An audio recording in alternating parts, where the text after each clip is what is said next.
ओम शांति। आज 4 जुलाई 2025। आज बाप दादा के अनमोल मधुर महावाक्य सुनते हैं।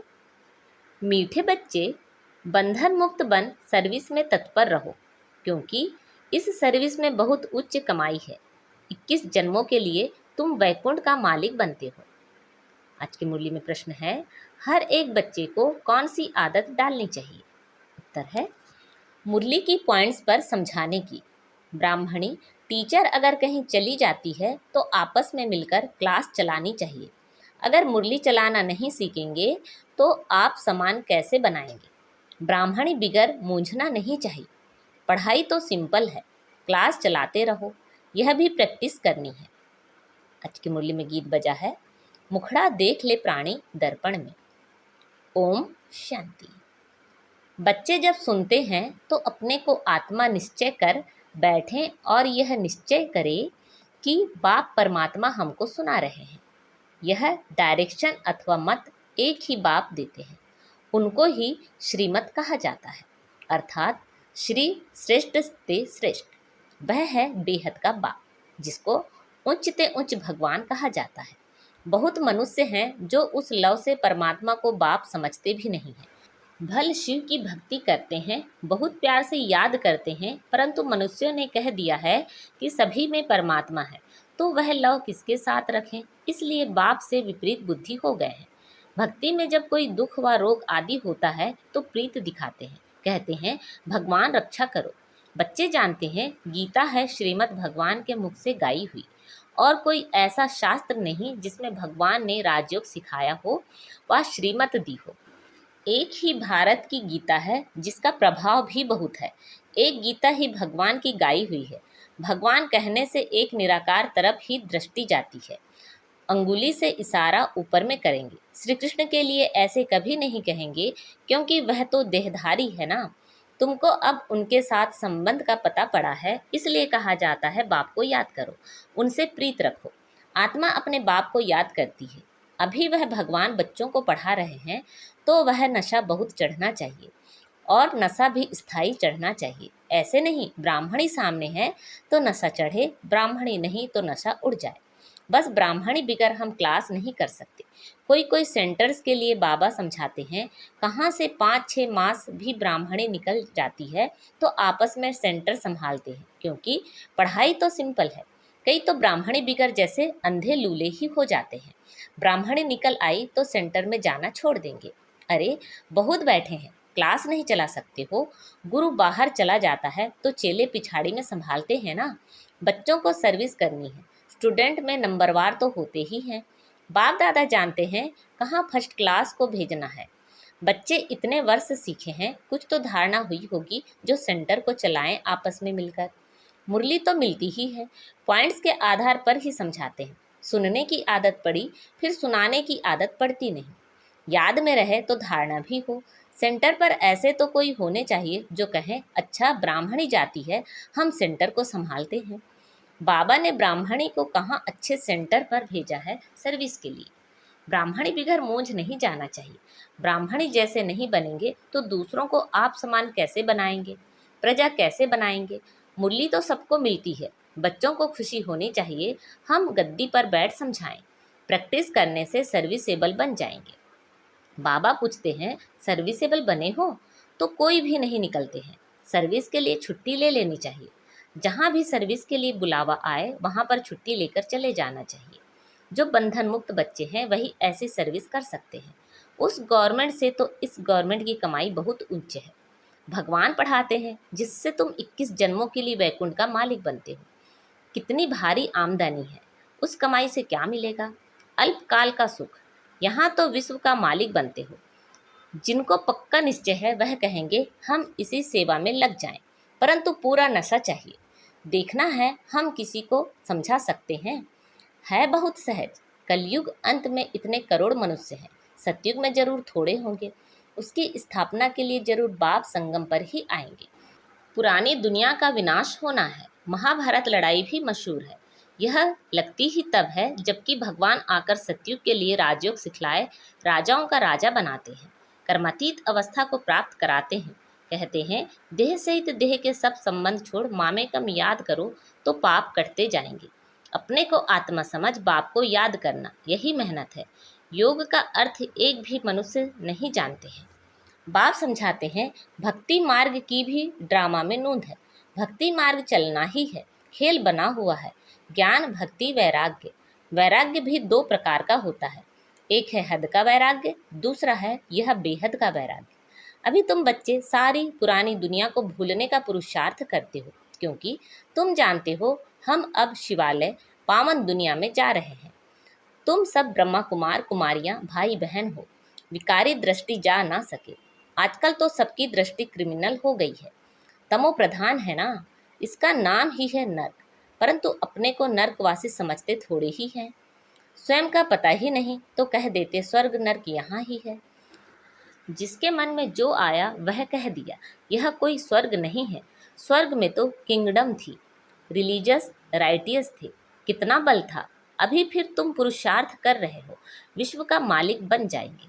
यहाँ तुम आते ही हो विश्व का मालिक बनने। हेविनली गॉड फादर, जिसको शिव परमात्मा कहा जाता है, वह तुमको पढ़ाते हैं। बच्चों में कितना नशा रहना चाहिए, बिल्कुल इजी नॉलेज है। तुम बच्चों में जो भी पुरानी आदतें हैं वह छोड़ देनी है। ईर्ष्या की आदत भी बहुत नुकसान करती है। तुम्हारा सारा मदार मुरली पर है। तुम कोई को भी मुरली पर समझा सकते हो, परंतु अंदर में ईर्ष्या रहती है। यह कोई ब्राह्मणी थोड़ी ही है, यह क्या जाने, बस दूसरे दिन आएंगे ही नहीं। ऐसी आदतें पुरानी पड़ी हुई है, जिस कारण डिससर्विस भी होती है। नॉलेज तो बड़ी सहज है। कुमारियों को तो कोई धंधा आदि भी नहीं है। उनसे पूछा जाता है वह पढ़ाई अच्छी या यह पढ़ाई अच्छी, तो कहते हैं यह बहुत अच्छी है। बाबा अभी हम वह पढ़ाई नहीं पढ़ेंगी, दिल नहीं लगती। लौकिक बाप ज्ञान में नहीं होगा तो मार खाएंगी। फिर कोई बच्चियां कमजोर भी होती हैं, समझाना चाहिए ना। इस पढ़ाई से हम महारानी बनेंगी, उस पढ़ाई से क्या पाई पैसे की नौकरी करेंगी। यह पढ़ाई तो भविष्य 21 जन्म के लिए स्वर्ग का मालिक बनाती है। प्रजा भी स्वर्गवासी तो बनती है ना, अभी सब हैं नरकवासी। अब बाप कहते हैं तुम सर्वगुण संपन्न थे, अब तुम ही कितने तमोप्रधान बन पड़े हो, सीढ़ी उतरते आए हो। भारत जिसे सोने की चिड़िया कहते थे, अभी तो ढिक्कर की भी नहीं है। भारत 100% साल्वेंट था, अब 100% इंसाल्वेंट है।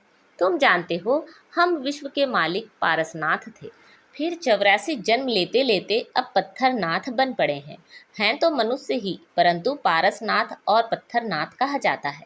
गीत भी सुना, अपने अंदर को देखो हम कहाँ तक लायक हैं। नारद का मिसाल है ना, दिन प्रतिदिन गिरते ही जाते हैं, गिरते गिरते एकदम दुबन में गले तक फंस पड़े हैं। अब तुम ब्राह्मण सभी को चोटी से पकड़कर दुबन से निकालते हो बाहर, और कोई पकड़ने की जगह तो है नहीं, तो चोटी से पकड़ना सहज है। दुबन से निकालने के लिए चोटी से पकड़ना होता है।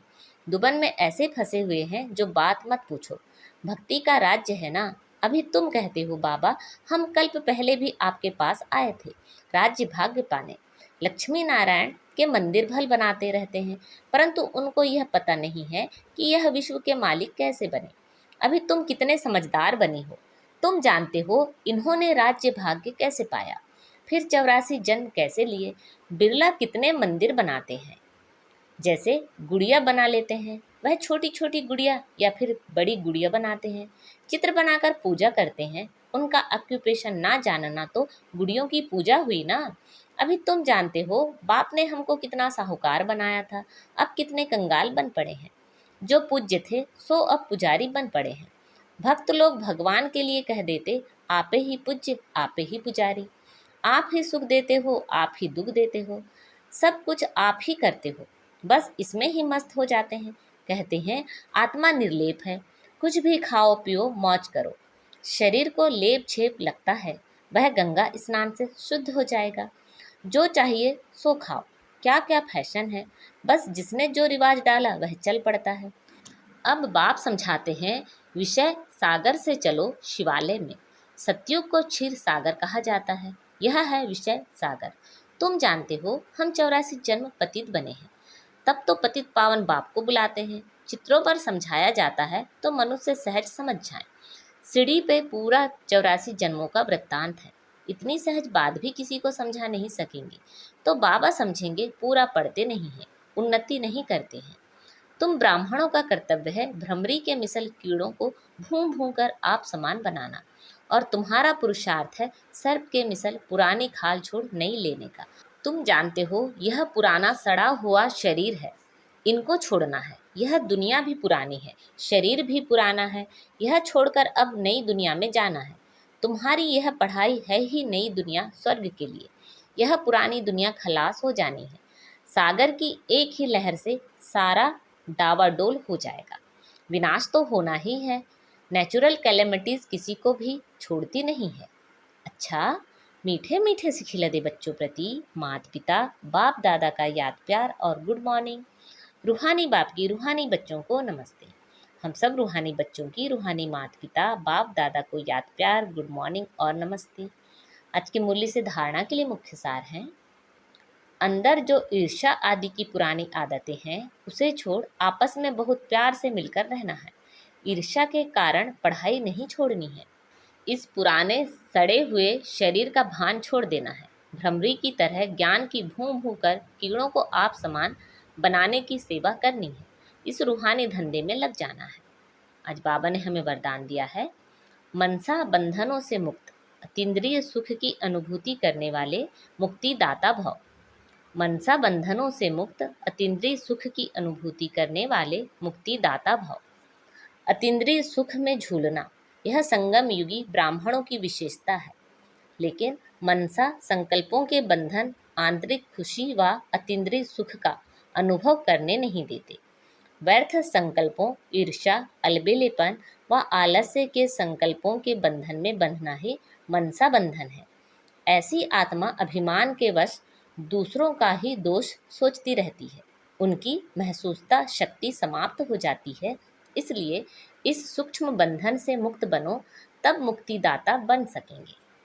आज का स्लोगन है, ऐसा खुशियों की खान से संपन्न रहो जो आपके पास दुख की लहर भी ना आए। ऐसा खुशियों की खान से संपन्न रहो जो आपके पास दुख की लहर भी ना आए। अच्छा, अव्यक्त इशारे। संकल्पों की शक्ति जमा कर श्रेष्ठ सेवा के निमित्त बनो। किसी भी श्रेष्ठ संकल्प रूपी बीज को फलीभूत बनाने का सहज साधन एक ही है, वह है सदा बीज रूप बाप से हर समय सर्व शक्तियों का बल उस बीज में भरते रहना।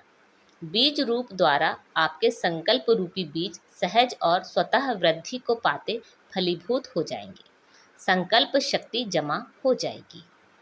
अच्छा, ओम शांति।